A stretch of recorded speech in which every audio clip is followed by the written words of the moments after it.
Hello my friends, firstly let's go to the south region of Kherson because Russians claim that Ukraine crossed the Dnieper river. The Russian military bloggers claim that, and they say that Ukrainian forces regularly cross the river and they have the small camp on the other part of the shore. We call it the Dachi part, and it's very close to Antonovsky Bridge that was destroyed by the Russian forces after they left Kherson in just a few hours. So now we have a small camp over there that is unable to go on offensive missions somewhere in this area, and as you can see, this area is not good for the offensive, mainly because there are many rivers, swamps and lakes. Russia got the control over the nearby village Oleshki, but they cannot go closer to the Dnieper because we got the artillery on the other part of the shore, so they keep out from the positions of Ukrainian army because they may fear of the losses, and the distance from Oleshki to the river is just a little bit less than 5 kilometers. Well, I don't think that it's the first step for Ukrainian counterattack, no, because of these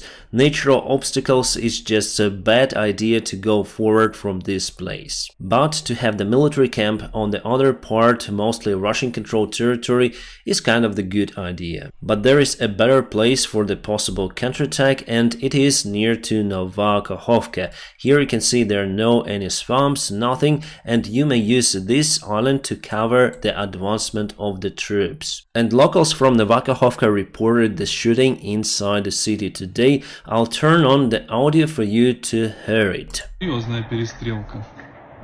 Сегодня у нас 20 число апреля.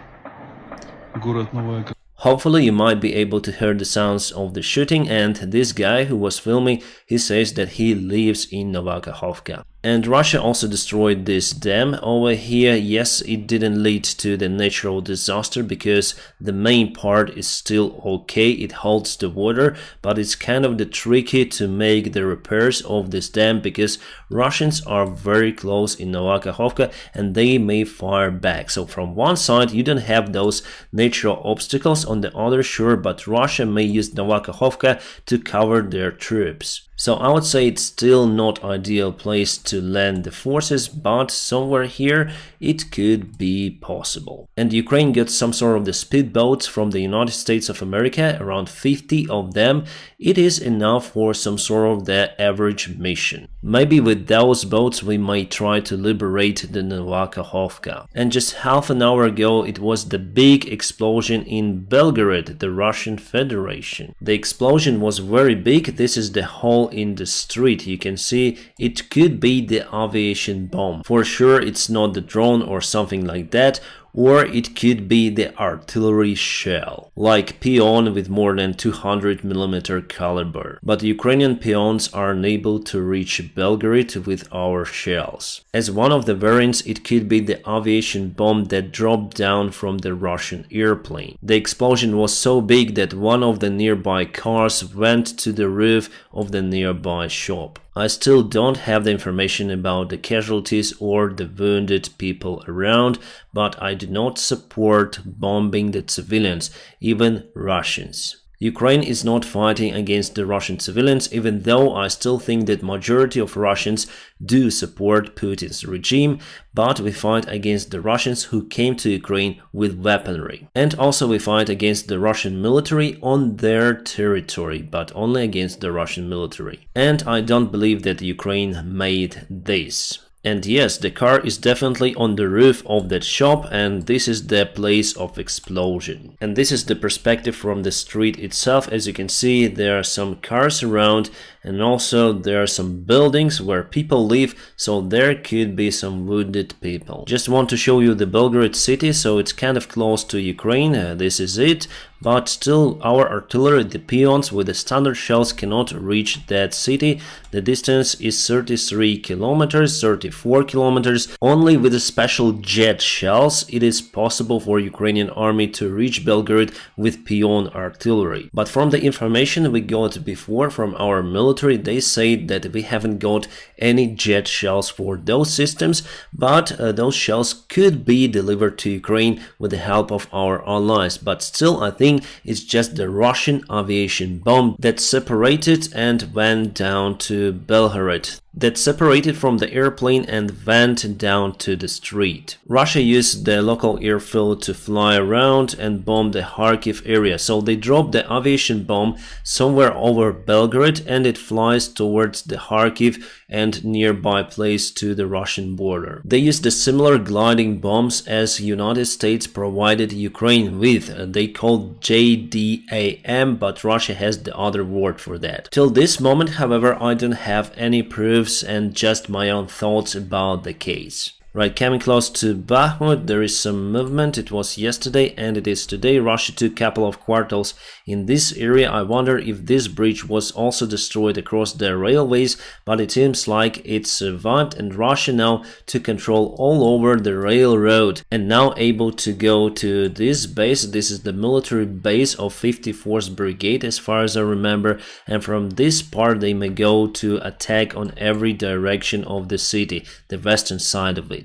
Just recently they started one more vector of attack towards Hromove, but there was no change for today. So day before yesterday they advanced around 500 meters, but for today they stopped the advancement, probably because of the Ukrainian resistance. Wagners themselves claim that they advanced slowly in Opitne village over here because Ukraine got the huge defense lines in that area, and in a city center of Bakhmut, Ukrainian forces, they said, were not able to present the defense as they did in Opitne, so that's why Wagner took the central part of the Bakhmut city much more easily compared to the city suburbs. Well, now they seems to be stuck in the new Ukrainian defense line, and that can go for a very long time. About the area of the possible Ukrainian counterattack near to Orikhiv and Hulai Pole, well, there is some fighting and recently it intensified. The Russian military bloggers say that Ukraine tries to find out the weak spot in the Russian defense. Other than that, there are no any changes on the front lines. Let's go to the latest news and events. But firstly, I want to ask you to subscribe for my Telegram channel.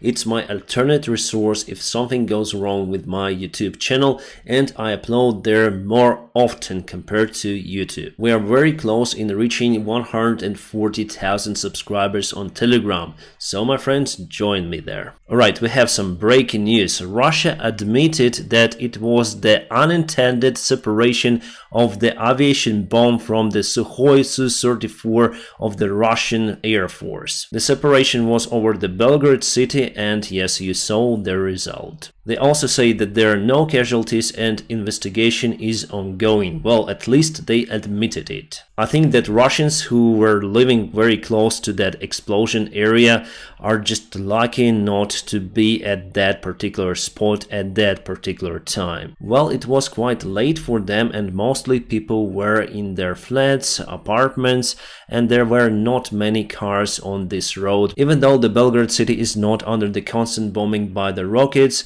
or the drones as many of Ukrainian cities.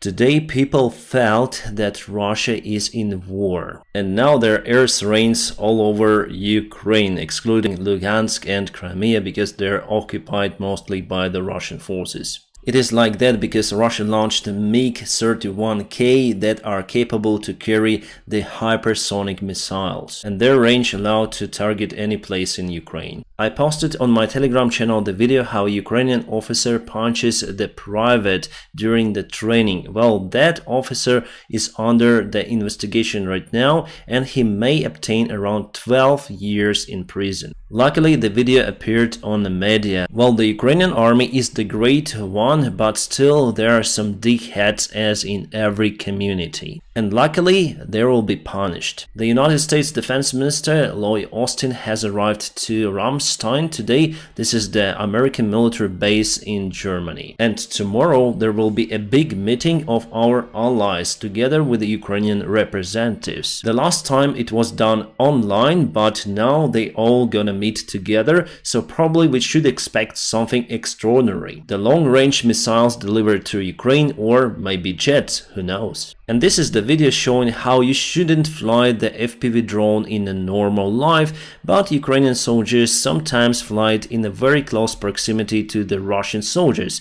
So don't do it at home. Don't fly your drone into the human, you may hurt them. I should have said that because it's the educational video. You see that you can scare the people because they're afraid and run, and also you may hurt them with your drone, so don't fly like that. This stunt was performed by professionals and somehow they lost the connection at the very end. Yes, the signal could be bad and you may lose the connection with your drone in a very critical moment. The most powerful rocket in the world, Starship, was launched today by the SpaceX, and it appeared that it was the most expensive firework because a rocket just exploded in the skies. I think one of the stage failed to separate and the engine ignited, so it is like that, but it's the first try and the next try will be much more successful. There is a big scandal in Ukraine right now about our guys who tried to hijack the Russian military jets. Some of our guys who work in IT were able to find the information about the Russian military pilots,